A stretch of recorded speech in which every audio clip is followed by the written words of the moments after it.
Those days when people returned from abroad to Nigeria with their kids and they said things like, if anything happens to us in Nigeria, our other country will not take it lightly with you people. And I used to think, wow, that was cool that the other country will come, guns are blazing to fight for their national in Nigeria. If you have two passports, which one actually protects you and which one is in charge when you are inside its borders? For many of us abroad, getting that second passport feels like we can finally breathe out. No more visa renewals, no more counting days. It feels like the struggle is finally over. But have you really stopped to ask what the second passport changes and what it doesn't? Let's say you land in Lagos. Which passport do you hand over? If you are Nigerian, even if you also hold another nationality, the Nigerian authorities expect you to come into Nigeria and leave Nigeria using the Nigerian passport. And once you're inside Nigeria, Nigeria treats you as Nigerian. It doesn't matter the passport you flash at the border when you were entering. What matters is if Nigeria considers you Nigerian by birth or descent, then on Nigerian soil, you're treated as a Nigerian, even if you come in with your foreign passport. Now, here's the part many people don't consider. When you are physically inside one of your countries of citizenship, that country treats you as its citizen. So, God forbid something happens while you are there, your other country cannot intervene as if you are a foreign national. They can ask questions, they can request access, but they do not override the authority of the country you are standing in. And this is because of a concept in international law called the master nationality rule. The idea is simple. When you are in one of your countries of nationality, that country has authority over you. I remember those days when people returned from abroad to Nigeria with their kids and they said things like, if anything happens to us in Nigeria or if a fly bites us here in Nigeria, our other country will not take it lightly with you people. And I used to think, wow, that was cool that the other country will come, guns are blazing to fight for their national in Nigeria. That confidence was comforting. But the truth is, it doesn't work that way. Now, what if you enter with your foreign passport instead, especially for work? Some Nigerians in oil and gas do this a lot.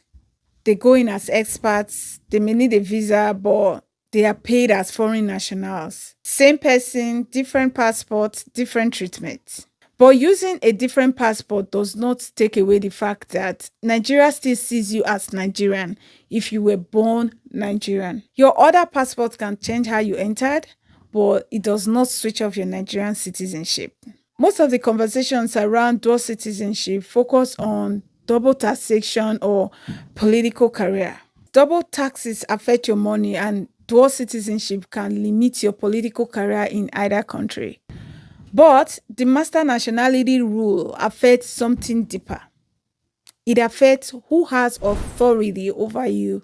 Dual citizenship is a blessing. I cannot even pretend that I don't like it. Nobody can even pretend about that. Imagine you have the right to live and work in either of these countries without thinking of visa or permit. Big blessing. And that's why it's attractive, especially if your second country is globally strong. You get mobility, access, opportunities, options. But let's talk about something we hardly consider. Everybody thinks this can't happen to me, which is citizenship revocation. It is rare, but it's usually tied to fraud, misrepresentations, or serious national security grounds. But it happens. Take the case of Shamima Begum, who was born in the UK. She wasn't naturalized. She wasn't on a visa. She was born British. Please find enclosed papers that relate to a decision taken by the Home Secretary to deprive your daughter Shamima Begum of her British citizenship. In light of the circumstances of your daughter, the notice of the Home Secretary's decision has been served on file today, 19th February, and the order removing her citizenship has subsequently been made. And yet, her citizenship was revoked under powers that allow the Home Secretary to remove citizenship if it is considered conducive to the public good. Her British citizenship revocation was legally possible, not because she physically had a second passport, no, but because she was eligible for Bangladeshi citizenship through her parents. So, because most democratic countries are restricted from making someone stateless. So the possibility of her even being eligible for Bangladeshi citizenship made it possible for her British citizenship to be revoked. Even though Bangladesh came out to say she wasn't their citizen, the UK legal argument was that she was eligible, and that eligibility was enough to revoke her British citizenship. Her case was tied to national security, not just ordinary immigration mistakes, but the principal matters. Now, for most Nigerians abroad who follow the rules, revocation remains extremely rare. But understanding how the system works is part of being serious about settlement. Last week, I read an interesting news from the United States. The US has expanded efforts to review and possibly revoke naturalized citizenship in certain cases. Now, denaturalization is not new. It has always existed in law for most countries. And it is typically tied to fraud or serious misrepresentation during the naturalization process. But the report from the US suggests that the scale may increase, possibly reviewing 100 to 200 cases in a month. Just to put this in perspective, during Trump's first administration, citizenship revocations was very few. But now they want to scale it up to reviewing 100 to 200 cases in a month. And that got me concerned because it shows something important. Policies change, enforcement priorities shift, so that what was once overlooked can now be actively pursued and reviewed. This is not random and this is not for people who follow the rules, but legally possible. Let's go over to the UK again. For years, some dual citizens had flexibility in how they traveled. Maybe your British passport expired and you are able to enter with your Nigerian passport as long as you can prove that you are a British citizen. But now, if you are British, you must enter as British. That flexibility is out. You cannot apply for entry under another nationality if you are already British. The system already knows you, so they can flag you.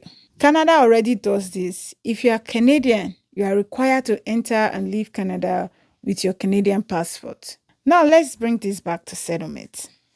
Many people say, once I get my passport, I can now relax. I cannot do and undo. I cannot enjoy myself, feel at home. No more one leg up, one leg down, like a chicken with one leg on the ground.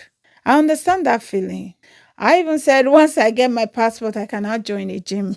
Citizenship gives you a sense of permanence, of being rooted. It reduces immigration uncertainty, but it does not automatically create emotional settlement. Dual citizenship gives you real benefits, but it also does not cancel the authority of a country over its own citizen in its borders. Dual citizenship is powerful. It's worth celebrating, but it is not a magic shield. Know this and have peace. Check out these other videos and I will see you on my next one. Thank you for watching. Bye.